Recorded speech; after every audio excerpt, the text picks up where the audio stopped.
Somfo, lawyer. It's the movement for change Somfo Mapa. Lawyer Boabia Samoan Education Como. Lawyer, Ebi Mufri say your leader, Alan, for the first time has spoken tough on President Kufuor. Something unheard of. Say officer of Omanhene Kufuor endorsement of the flag bearer of the new. What was it? Alan Kojoche Martin has spoken tough on President Kufuor's endorsement of the flag bearer of the new patriotic party. Omofi said, Omo Hubi Sada. Tino, Bebre Ajene Yomo Kisrene. Now, who idea? Didn't in a Maland Kasasa?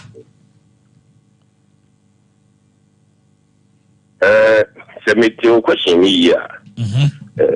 Sabu, the BC upon the Simpia will be added again. Okay. And now, yeah, will be other Cabian. And it shed them so pedasso among your sim. In tea, say, you don't know, crime to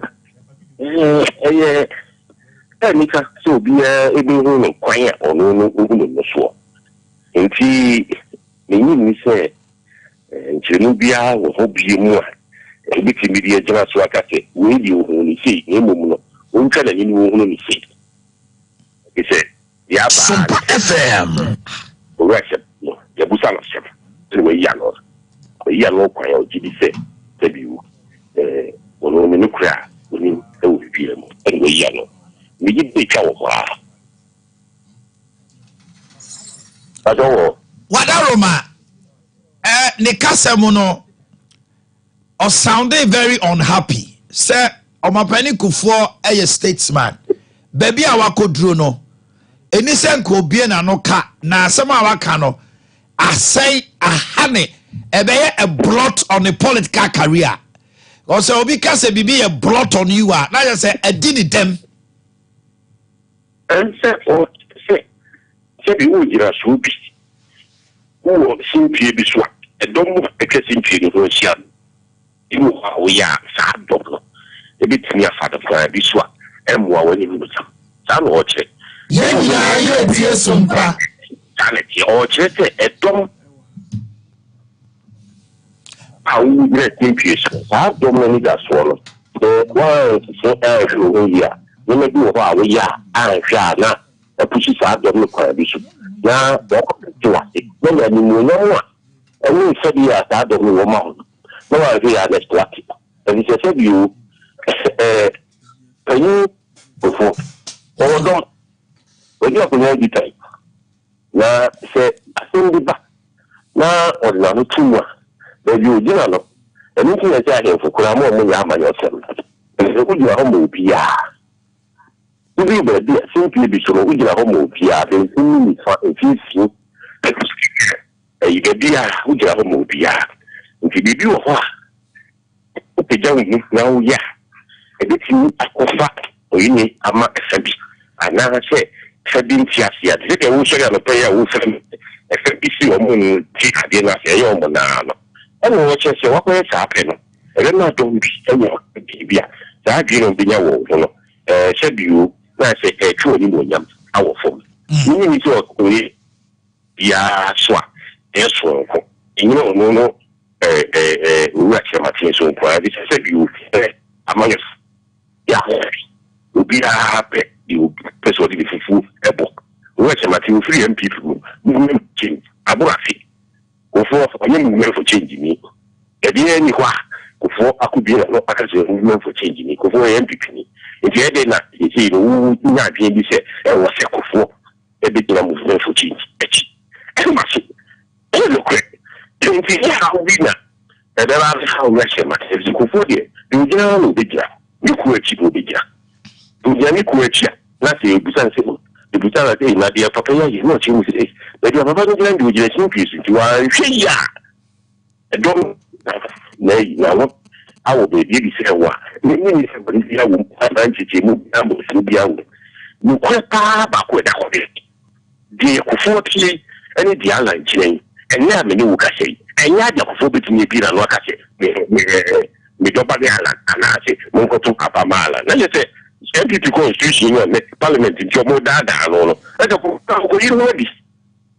The phobia you were the MPP. What do you mean you were the MPP? And it has so be a hotel. I'm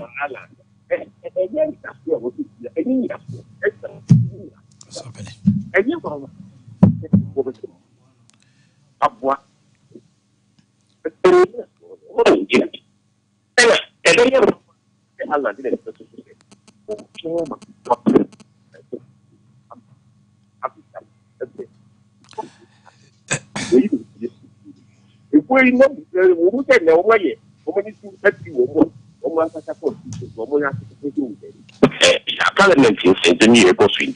You want me to so the Crane also, it's your Kua. That is the Korean when you go. Also, you are doing that was a okay. And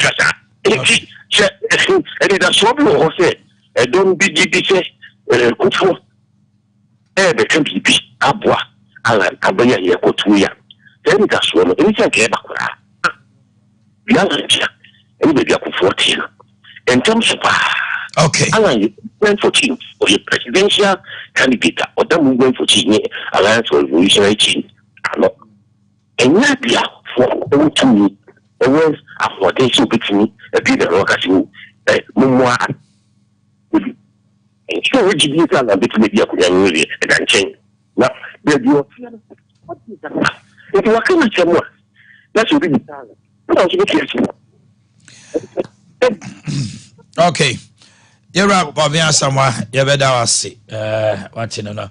I don't tell what Quaba. Yaw, Mammy shall say free. And then so, and then Prophet Kusi Appiah will pass through our show. Prophet Kusi Appiah is a young man, on also some Raymo.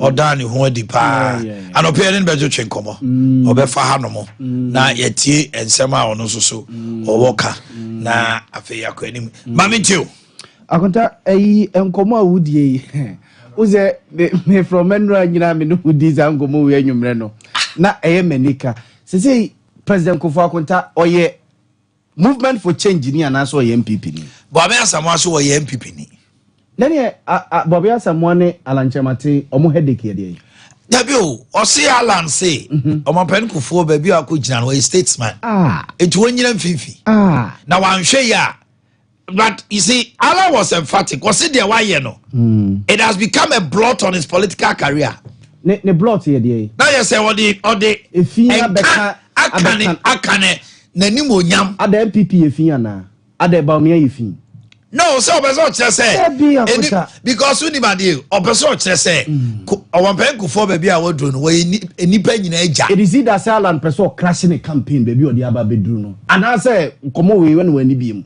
akuta that is the truth say Alan person crashing a campaign a why ne bra wa bre wa front party no nyina he should continue attacking Olumai no so penia won kra nuntum yes nipa su etoda bibi timi sew na ebia odi aka bibia ensese onu say Omanhene Kufu endorsement na se no say no at that time no say papa no ebia yes but akuta why name Alanchemate ye president and Omanhene Kufu ne Kwame Mudi nkomo kan o say baako omo ese ehọ no wo na nokuremu medono me penasem nenso enu no na bet ebia bet machine o ya na me no go contest na ayi PK anase pani bia ebia waba fanse bia ye nyina ye wa hai minu mienu ne yakọ ayi papa Jeffra ho na me no go contest na papa Jeffra say oh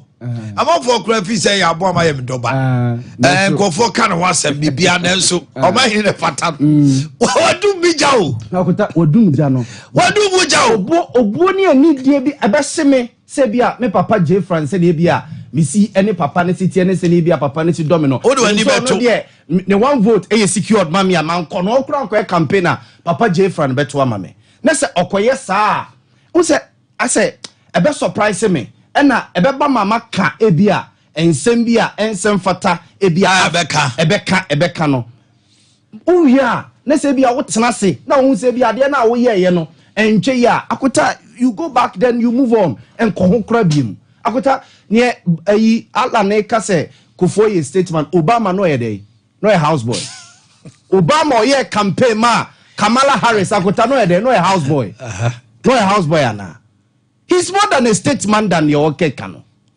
akota ye kokon ene ya assemble MPP vo nyina nkogina ha NDC vo nyina nkogina ha Kufo ye MPP ni enti ye kasa MPP vo nyina magina ha Kufo fall in line akwa kogina MPP vo ho no mo enti so kogina ho na se one MPP vo ka boma kokon a won se odifin aba be ka ne djuma wa ye nyina MPP ye fin ba o me ye fin ene odifin aba be ka se bia ne kasa na o se ba o me an ento aba ma no me kasa alanchamaten person crash ne campaign na won to aso se ya no ni papa Kofo atem so odifin o se oni di na akuta kasa obi di fin blot abeka odjuma wa ye nyina ho a at that time alanchamaten ne wo mo ko 2007 race was at the na man for na Kofo ma o play na de na wiem o papa are not do that time and it akuta eye do kre se papa bianse wo ka se one kwa me interview kro no kra kan se abrante no do no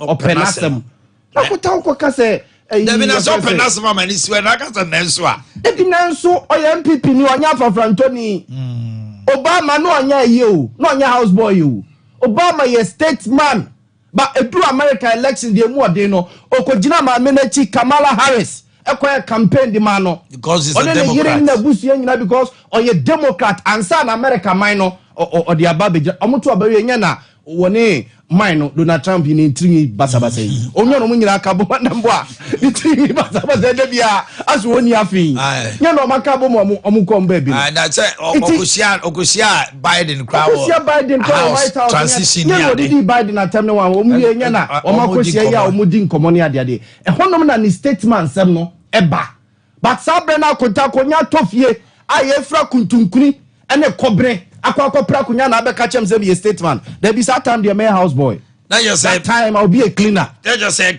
sabio Professor Milsuchan 8 years on Tiasia and Tiasia and Kobeko campaign on the ticket of NDC akekase mo to aba ma don mama oti sabi yare odayare mpaso kura ye the microphone beko akutua na no amasa endorsement se atamno se Tiasia obeye dia ma don mama no e ye be bossa kosi se ye beto aba no e de awie akutakufo ne bone awaye ye de alanchemate be kase wo the blot aba be ka ne agisa alanchemate ka kire yen se party na wo bre ho since 1992 no e na be ye fin nti Kofo edaso te party nim no se bi ne ho ye fin agisa alanchemate kasa asem no e de kire ye or else the okay can there yes me gitum eye ne ya se ne papa na yi na ma because ne bi kura fi se ase Kofo kura no na aye no yodum so wonte ne ho na onkote afafranto no by this endorsement yes asaso ati Kofo ho se onim ho hwe na se Alan so akonta do kura wom so ye se do Kofo no mo share afafranto ase nyina no bebre na etwe wo ho but my ba ko no Sylvester ye very say tete English ya manfu no onye MP and so a deputy minister ye nya finance minister bna o say asaya opili we ye campaign ma alanchemate and no na finti MPP mu John Peter Mewu wa ye campaign ma alanchemate on MPP mu mai Collins also mankwa na chief mankwa and then you ne napone nam how ye campaign ma mama party mu nya so mo support so mo nyina ye campaign de ma alanchemate but akonta party a omodi 32 years a build so say enwete so move my party na ne ode 6 months ebe building na also move ma asante maminjio me who is a communication failure on the part of those people am trust on my attack on panyin dada Kofo nsema waka no ensema Kofo kan e be gina ebupemi in one Kofo as the messenger and then the message what I say as a messenger there you don't have to attack him. That's now attacking the personality. But the message, as some na free no new abano. And as some mujina so, but what I say. Now would the church and say muchra Ghana for me and Shah say Mpenda Rollins in 2004. Wanya campaign mama Mos. Oh yeah man pa. Already. Maybe. In 2008, Omanhene Yaw akufo obeye o endorse akufado. Oh endorse. Already. Even you outside Ghana kra. Obama di. Wanya campaign mama Kamala Harris one winning. So it should be a matter of say endorsement does it guarantee victory. That is why you should be going down. Say Kufo no na obese sebe o attacking no san. Esa you caught sympathies for Omanhene Kufo. Fine no cre. And say maybe because Omanhene Kufo anke bi amfa. Enya by force say Omanhene Dada Kufo to fie. Na ase bi because of the number 2. I no see any right. Minim say make what ya say. I am right say ase bi because of me say me nkan bi. Wuntim nya me hwe. And I am right say ase bi because of me pa make bi. Enti say one yen sana wa adwen say ase opposite Omanhene Kufo ni hu kwan kra say ko bie na no kasa en na mementi ase you should but asam no kasa betu dwa wie no ni wa gira na nanum nsam no so because in 2020 election November 11th Omanhene Kufo and Nso Akufo is the best person to continue for another more 4 years. Yes, and Akufo went ahead and won. And doesn't mean that what he endorsed in 2020 was is this the best now. And am I a question? So this is what you should try to attack and say Omanhene Kufo na kan sam na mo be gina so I say is bringing your campaign whatever thing to a halt. Alan should be go Omanhene da mahama. So na msu sabi o agena da age say we dey be kan sasem wi. Na bi na is focus assembly by emrante kro mo go kaseti a Omanhene Kufo yi. There is one boy bi so a Samuel Mauto. Original TV. Hey. Ono de say mitie ni de no. The lad de ne. Wakaseti ana sa.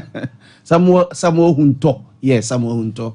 Yeah, I know him. Sa. Me say original TV. Minim say ono so no. Metro TV for. Minim say ono so no. Emo NDC for the ne de ne ka ho a. And if after as almost say sure. Oni ba de. Sabi o manu susumra so. O say. Say ye wo akwara wa jimi a. Hey. Sa akwara wa jimi no ano. Enyini be ye pani a wa jimi. He was na say akwara swa. Na onyansa. Onyini be hunu nyansa. Sa so na akwara wa jimi. David. Oh my. David. Nti na make can say message no Omanhene Kufo ne sebe na num asem na wode atudwa no. Eno na eso wutimi echiche mu say is Baumia the best candidate. That's where you should start. But say no na Alan so ka say. That's all. Catch Omanhene Kufo say. Omo kira dia Baumia aya. You can enti o endorse no. But my issue is I want to bet him but say what Kufo. What do they expect President Kufo to do? Where does you no mind? Kufo no you didn't see na no nsam na abeka na bia. No what did Kufo atem kika sansa media because just but you know what I've been telling you. No more expectation Kufo be So let me ask this. So if the president, former President Kufo had called and said, say, Alan has done so much. And Nankobenya and Kalana, will we be hearing this? This is Alan kura be 100 200 be 100,000 plus voter account. So it tells you say the worst that comes from this great man huge. But akuta it huge no. So also no so one handle the year. I bet to say you Central Fiano ma. The consummation of assembly. So who consuming no? No one is consuming here. Consummation here.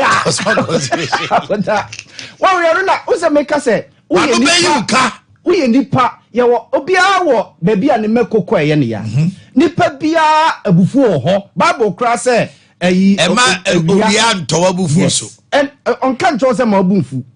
Abufu ho. But obuafu no a waka ne obeka nyina awie no akota there are several times obutumi fu no wakeka nsem bi ukọ back to closet no say but should you be angry akota ne papa o I don't think he's angry, he's hurt any ya because oye nipa Alan Chemate abrabo nyina o say edu baby o sacrifice ma akofo o sacrifice ma Akufo ado It no expect say edru no so na omakobo no crew da ko ni pin edru agrek no omako ni pin but akota the fact say who was sacrifice am obi nche say the other side so sacrifice ma wo eno ya decision who na office say ahumabro wo mu abro so na me dey sacrifice of ba kwi cry almost say me don almost say hona me wo me don abrantie no let's put it in another perspective. To say Asante Ebua me penasem me dono. Nanso baby e do sisi ni o man mu baby a ko gina de. Yabo ama na bebua ya. Wadum ni jaw. Na akota onyi ni so say ya papa kofo be kan na no. Baby a okodan mu a obefa phone where kawa na ya jasem na kan na o ba be ka smart che obi Asante Ebua ontumi nya de wi abakoka cha Asante nya kan de abonti nya wie de ba kan de mu bia ni obi asema okay mine na ofre ne ma mienu anu so obesirom no Bible ni e friend say mambe my bi no mine na nenko sira ne ma mienu asema okay ma fo bebre ni sha oba ebu de my ba ko no na no Jacob o ka Joseph ana iso ne o ka Isaac yes no Jacob ni iso o sira ne ma ni ai se o sira ba ko wo ba ko kobo kru di ni sira no o din sira ne ma e no di sira ni dane ba de mo so no o sira no but of akwa fofo o ka chense so ire ni ho o eti o so ba be so kebia efra la gasa ala makade na so papa yi kasa wie ye no a wo so wa ye interview ni Sunday na ka frɛ no na ka ukwa ye ni wie ya no tuka na ko oluma ho fie so oluma na dia no wa ye o se tobo kentire ho ebi babu mu dia na bia na pota ko ba se wa no ku pepe mu ye no no dia la kwere se ne babu no so ne dia boye bra wo na babu we bra bono ala wo mo nya djuma ho she ya ala omo ni communication o so wi ama de ni communication na mo ani na o sen ko yesterday we want the man cra no so no even though Paka asked the question about it, no, he could have ignored. Who beat me craft? Say to you, what you I would have said, to me, that is Omanhene Kufuor's opinion. And let's respect it. Says let's respect the opinion. He's a party member. No one but what's what they all say? Don't expect, say. Omanhene Kufuor. So I na line. Endorse Alan. Another endorse Obia. NC or MPP. That mom Obi no the two atos. That mom Alan say. Nanka or expect so Omanhene Kufuor be gina fifi. You need demilitarized zone in an election. Omanhene Kufuor MPP na amana Omanhene Kufuor. Anamebwa. Yes. Why would you want him? Etuba so tell me say eti Alan Kojo Chematin o take this initiative for Omanhene Kufuor and Kajan so onjensai. You and I definitely mean say be Omanhene Kufuor so nin be kasa say Kojo baby a wo ko hot to sign. But me mom the Kufuor I know. Me just so be kasa Kojo mi shira ko. Akota MPP ni NDC no. So we free ho a na ho real size in this country. Nanka se oche won free MPP ni NDC no ho a se na ho o mu na ho se we eyi so kwaye me kese me kwaye breakthrough a na you free MPP and NDC no ho a na oche won free MPP ni NDC no ho a say why you say in this country 2016 Kufuor do simeko independent na ko betene level and eba o me aye budget si wo pa on kase what the party Canada Japan ye o nyina say Canada si what no na ko betene level hona ko bohu se obohu ne dom na NDC wo ni me e say do ketia is the chairman e say do ketia say ne on kan NDC hu bi ka bohu na Rollins kra o mu yini ma no kwati ne pa de what happened no so Rollins kra ne ye masa ye NDC now that is the establishment now I to say Labour ne you conservative Democrat ne ayo anano ayi unia babu same doctor you know na you too gwen ono on the in politics too gwen doctor now na you too gwen between your 10%. BBI that's a 10%. Ghana we are so na me no be edu kan your ba ne beba. No, my BBI o say me twa so. BBI O say enyo ba ne beba. Papa ne bone Nyankopon. And am say na me no be edu enyo ba ne beba. Mo It is third force no there. Ebe che. Ansa na Ghana ha. Yenya obi na third force no kra no obeba. Oba te say oba be keka ni petra bom. Na bia yakọ second round. Na wanya ba bia kira ba pass. MPP the NDC. Oh, a Ghana ni now expect to say there's another party coming out for third force be ba third force no ba na ogu another force na be two. Yes. Say they are ogu NDC from the CPP. Say NDC na egu CPP. Na definitely that arm will collapse. That arm of CPP is no more because NDC na eni ho na PNDC na ho and abegina brane. Oba what dey no. CPP timi nya bi da. No correct. It's a force ni the A2 Republican Democrats uko Malaysia uko China baby China kwa the one papa la njere mati akonta onke nchire ne ho yeah woman to say so onke nchire ne ho to say so alajama na otu ala fuma na ale asante aboa onke nchire ho se ayi di abonyu we ne sopoku se wo be to me akentre wo dia mo Enyere sumu abo ma jaka jese amanya sele yenya be so sana okay Ricardo politics dey na obi show obi jajabi o bia o kentire ho they are saying okay secret battle the by say say in real I reality how can you say I don't why you not being fair to Asante me to Malan me kwa to Malan no me twa betire o me kwa you are not being fair me kwa to Malan no me twa betire no say do be we no Asante aboa Asante obi kwa to ma cheda we are the day or trauma cheddar. We are the day or trauma movement for change. This is universal adult suffrage. I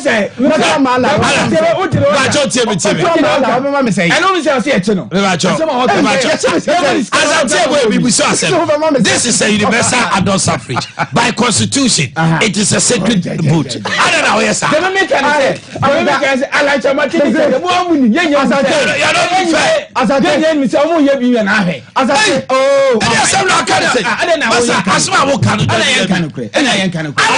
How would you know? Allah says the next president. Alancha 1% no. Alancha 1% obenya wa Asante. What you say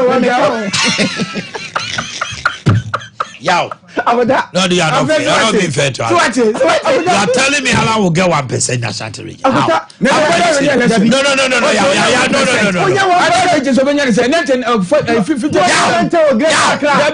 are not being fair to Allah. No, I will not take that for you. Nipa 3 point. Ever the nipa 3.2. And I register was Asante region. Akota 1% to see any. 1% yes. 320,000 what's here? 320,000. Hey, any maintenance so? Oh, by 1% of 3.2 no one man bet 300 boost. 300 Naga 320,000. 300,000 boost 1%. Yes, I could have 300,000. Asante. Oh, no. I to hold on. 10% and I had 320,000. You people. What's that? 3.2 million people. Okay, 10% yes. 1% of 3.2. 80,000. 30,000. Now, could tell you nipa 30,000. 30,000. Asante, I'm talking about 320. And it is 3,000. About 3,000. 3,200. Now, Asante, 30,000. 10%. I 320,000. It's 30,000 votes. Now 30,000 votes. Alan Benjawa. Yes, I'm not can. Nakuta. Alan is a strong. And only get time. Better greater. Nobody any election. From Musa Danko Buzano. Musadan Kwadia so no timi ma John Mama 53% nyina. She no Alan je no de man wa he. O man say. She do be man 0 point am try dey say I check baby. Timi ka say check that baby ala. I was there for you the sports is all about Sompa Sport for the thousands in attendance and the millions watching.